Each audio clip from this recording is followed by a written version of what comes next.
The Vale of Eternal Blossoms blooms in void light, its petals pulse with stolen world soul, casting jagged shadows. A chill hangs sharp with ancient blood's tang. Suramar's shattered spires hum forbidden hymns, what collapse? Their flesh magic wove Sidadla a rot net-scented void flesh monstrosity, to hungry strangle Shaarj's breath. What if the Highborns fall sealed Shaarj's heart, keeping the world's wounds unsown? Keeping the no beneath Lee's world's accident, their flesh magic wove Sidadla a rot net-scented void flesh monstrosity, to hungry strangle Shaarj's breath. The first ones etched rules into Shadowland's prisons, keys, the Pantheon's scripted dance. Suramar's spires hummed with a debt unpaid, a chokehold on a god's tether. The Vale of Eternal Blossoms, a scar where Shaarj's essence was wrenched raw, did their hubris mask a deeper pact. A people drowned in light to keep a darker void from blooming. The cost of balance is always a nameless sacrifice. What if the city's fall was the blade that saved the world? Aman'Thul did not banish Shaarj to spare Azeroth. He amputated a rotting limb. The Vale of Eternal Blossoms bloomed where a wound scarred the world's soul. Beneath Suramar's spires, the first ones buried a Keystonia mechanism to strangle Shaarj's whispers. The Highborn called it arcane science. They did not know. The Pantheon's covenant was a shackle, not a death sentence. Their chains frayed. Shaarj bled through fractures in the Vale, seeping into the city's veins. The Highborn thrived, weaving spells that unknowingly tightened the Keystone's grip. Their hubris was not a flaw, it was the lock's key. What does a god do when its prison weakens? It becomes a host. Shaarj's hunger turned Suramar's magic into a beacon. The Sundering did not erase the city, it activated the weapon. The Highborn's ruin was not fate, it was arithmetic. Azeroth's survivors whisper of cosmic justice. They do not ask why the Keystone needed Highborn blood to function. They do not see the Vale's blossoms as petals of a sealed coffin. The cost of balance is a calculus of ghosts. The first ones left no warnings. Only a riddle, what kind of salvation requires a civilization to become its own tomb? The spires of Suramar pierced twilight, their sapphire light casting ripples across the Sunwell's surface. The air hummed with ozone, thick as incense, as highborn mages chanted in vaults carved from starstone. Their spells did not merely bend nature, they strangled a Leviathan's whisper beneath the world. In the obsidian plaza, a young archmage traced sigils that pulsed like captured heartbeats. Unbeknownst to her, each glyph tightened the noose on Shaarj's writhing form, a shadow strung between Zurith Morty's sepulchre and Azeroth's bleeding soul. The city's warmth masked a chill. The first one's weapon required equilibrium. Every spell woven was a thread in a shroud. When the Sundering came, the sky split with a sound like 1,000 shattering mirrors. The ground heaved, ripping spires asunder.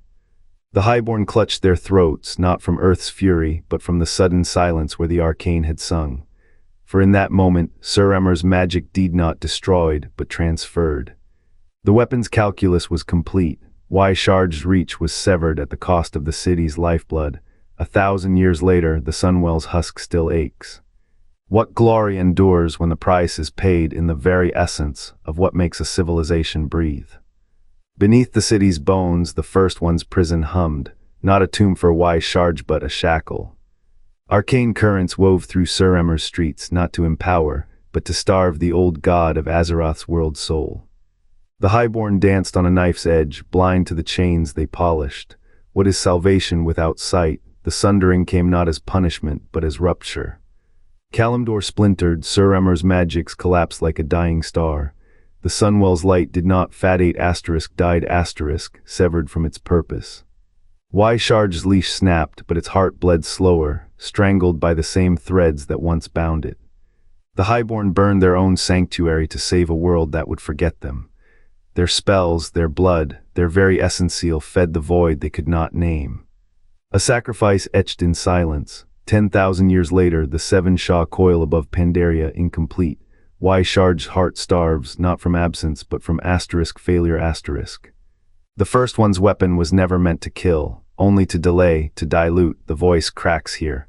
The truth is a wound. The Highborn's hubris was their vision.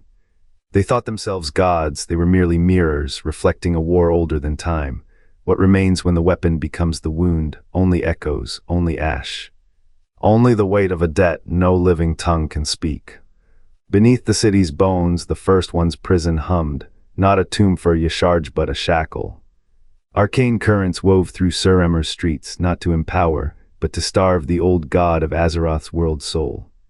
The Highborne danced on a knife's edge, blind to the chains they polished. What is salvation without sight? The sundering came not as punishment, but as rupture. Kalimdor splintered, Suramar's magics collapsed like a dying star. The Sunwell's light did not fadate died severed from its purpose. Shaarj's leash snapped, but its heart bled slower, strangled by the same threads that once bound it. The Highborne burned their own sanctuary to save a world that would forget them. Their spells, their blood, their very essence fed the void they could not name. A sacrifice etched in silence. 10,000 years later, the seven Shah coil above Pandaria, incomplete. Shaarj's heart starves, not from absence, but from failure. The first one's weapon was never meant to kill, only to delay, to dilute. The voice cracks here. The truth is a wound. The Highborne's hubris was their vision. They thought themselves gods. They were merely mirrors, reflecting a war older than time. What remains when the weapon becomes the wound? Only echoes, only ash. Only the weight of a debt no living tongue can speak. The light that once pierced Suramar's spires dimmed to a feverish flicker, casting shadows that crawled like sickness. The arcane lattice, a web of first one's design, shattered with a sound like shattering glass and screaming wind. In the upper halls, Highborne magi clawed at collapsing glyphs, their hands blackening where they touched failing power.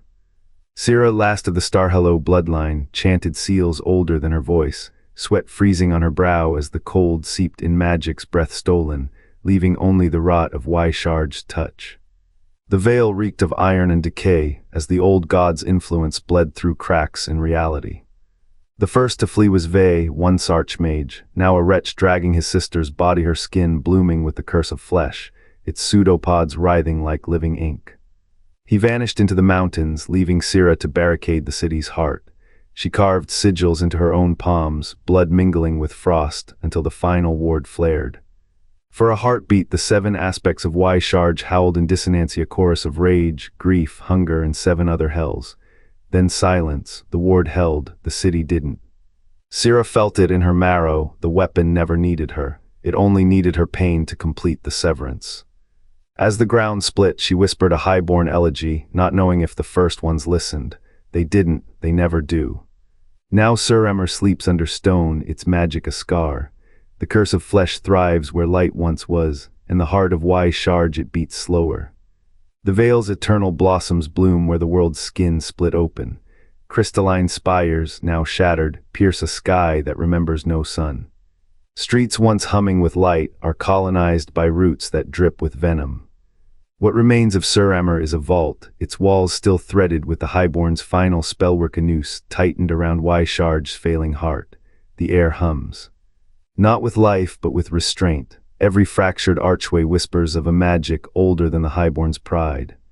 The Vale's corruption pulses in counterrhythm to the prison beneath Pandaria, a second heart slowing, suffocated by its own architects. The Highborne built their city as both weapon and tomb, unaware they were the trigger. Their bones, dusted in light, still line the corridors where they fell, shielding the seal. A traveler might walk the avenue of broken stars, where shadow and blossom tangle. The city's breath is shallow but not dead, it holds its own. The Vale's beauty is a lion that needs the wound to stay open. And the heart of Shaarj it forgets to beat. The Highborne built not for glory, but to silence a scream buried in stone. Aman'Thul's blade carved the Vale to cage what no pantheon could. Shaarj's shattered core, still seeping malice into the world soul's veins. Shaarj's heart, split by the sundering, became the Highborne's obsession. A wound they mistook for a power source, a leviathan's whisper they drowned in their own hubris. Their spires channeled no ordinary magic. The first one's glyphs, etched deep in Suramar's bedrock, were not tools but shackles forged to starve Shaarj of Azeroth's essence, to keep his fractured will from knitting whole again. The Pantheon's hymns of order lies woven to hide their own chains. Every highborn ritual, every arcane bloom, was a slow suffocation of the old god's bleeding shadow. Yet the highborn's fall was no accident. The world soul, tendered by their deaths, sealed the final cracks in Shaarj's cage. Their magic, misused and misunderstood, became the Keystonia sacrifice the first ones never dared make. The Vale's light is not life.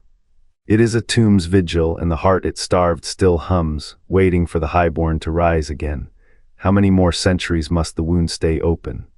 Titan runic plates glint in Suramar's dust. Old god flesh architecture bleeds from Vale's ruins. Watcher tablets throb with first one's script, * the eater stirs. Sever the tether, * Zoth Morty's sepulture hums in their veins, a weapon forged before time, buried in crystal and shadow, not for mortals, not for highborn.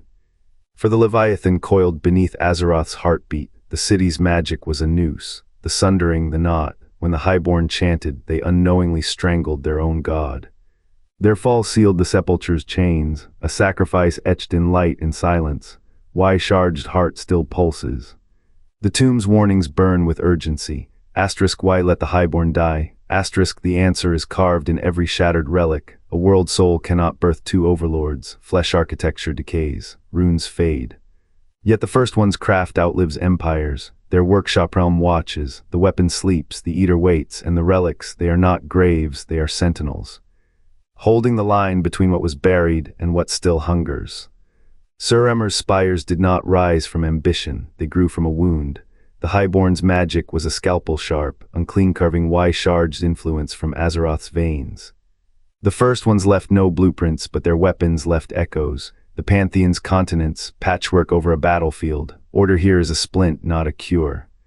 The sundering was no accident, it was a wound sealed with a name, sacrifice. The highborn's fall was not punishment, it was a lock. Their magic, once a conduit, became a cage. Shaarj's heart, nearly whole in Suramar's resonance, shattered when the keepers of that song died. What remains is a paradox. The Pantheon's salvation is a borrowed peace. The light's chains are thinner than frost. The void's hunger is a shadow that outlives its source. Suramar's ruins are not a tomb, they are a fulcrum. A balance between what the first ones failed to erase and what the highborn failed to control. The eternal conflict is not a war, it is a ledger. Every victory is a debt, every death an interest payment. The old empire sleeps, the eater waits. And the spire still standing whisper in a language older than order, a language that says, * this is not over, *. What if the sepulture of the first ones holds the key to Shaarj's full restoration? Zoth Morty still hums with the weapon's blueprint to workshop, etched into the bones of a dying realm. The highborn's fall may have shattered more than pride. It may have severed a tether the eater could not afford to lose. The next secret lies buried